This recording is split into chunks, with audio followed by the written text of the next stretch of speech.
while Jesus listens.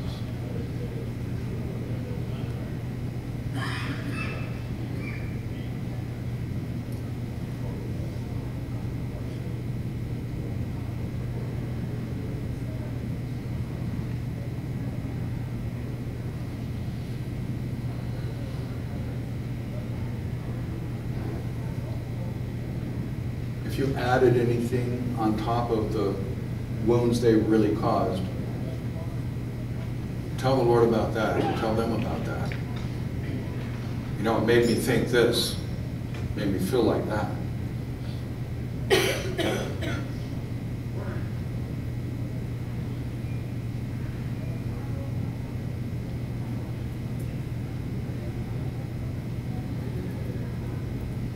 Make a list of the good explanations and reasons for why the person might have did what they did that hurt you, and tell them, I know that you were having a bad day. I know that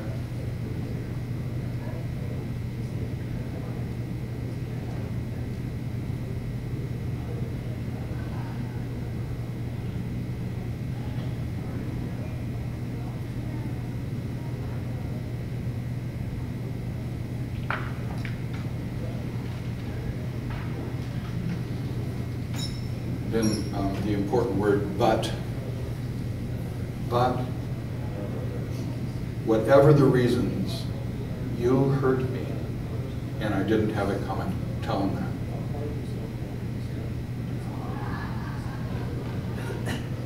Tell them what you think ought to happen to them as a fitting punishment.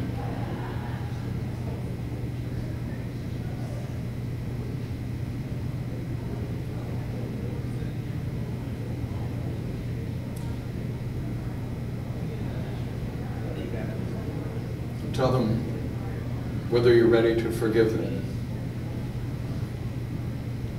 to hold the memory in forgiveness instead of hurt or anger.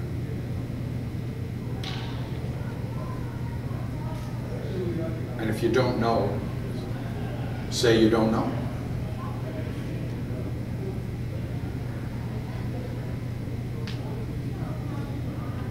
Excuse the person from the room, from your presence.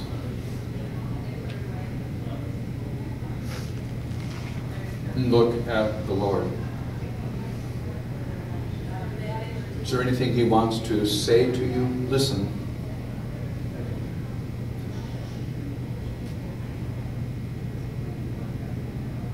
Does He reach out to touch you?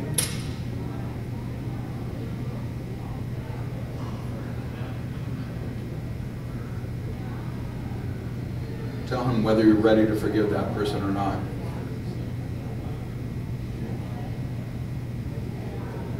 Crying out loud, don't lie to Jesus. So if the answer is no,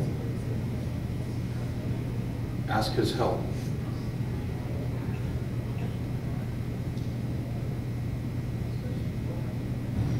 Say that you'll talk again. Thank Him for the joy and the privilege of being with Him to do important work.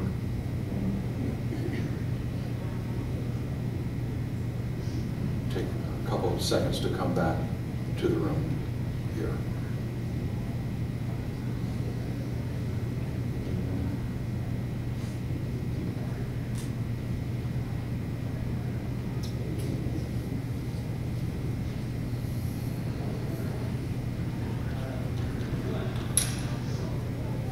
Sometimes prayer like that is a way of getting ready for the work of being with the person. Sometimes prayer like that is the only way of forgiving some people. My dad's been gone for 21 years. But really and truly, no messing around, no fancy. Now this is not New Age or psychobabble. Really and truly, Jesus is the one who stands beyond space and time. And who sees everybody. So if there's work to be done between me and my dad, Jesus is the one to help me do it. He knows and loves us both. He died for us both. And you can do the same process. I've written it out for you on the next page, on the other side of the page. You can do the same process for yourself, to forgive yourself. If you're going to ask someone else for forgiveness, you need to do the same kind of thing. I'm sorry for what I did. I know that it cost you some stuff. And I feel badly to have wounded you or to have inconvenienced you. Will you forgive me? Whether they will or won't, the question remains, will you forgive yourself? Beloved, there are some things that can never be fixed or made right, but only forgiven. The question for us is, will I hold the memory of what I did in forgiveness or in guilt? If you choose to hold it in guilt and can't get free of it, find out why. Because it isn't Jesus' will that you not forgive yourself. What exactly do you intend to add to his suffering and dying on the cross, to his incarnation and resurrection and ascension for your sin? Would feeling really, really, really guilty be an addition to the blood of Christ? Really? So if you can't get free of it, get some help. To confess is to agree. To confess my sin is to agree with God that I have sinned. To confess that I'm forgiven is to agree with Jesus that his blood was enough. And if it isn't enough for you, get some help. Because something's in the way. You probably aren't going to get to the bottom of the damage done to you and how to live in a different way after it, unless you get some help. That's why we have shrinks.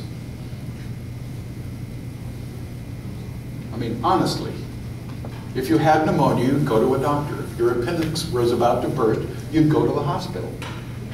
If you can't forgive somebody, something horrible they've done to you, get some help. God has provided that.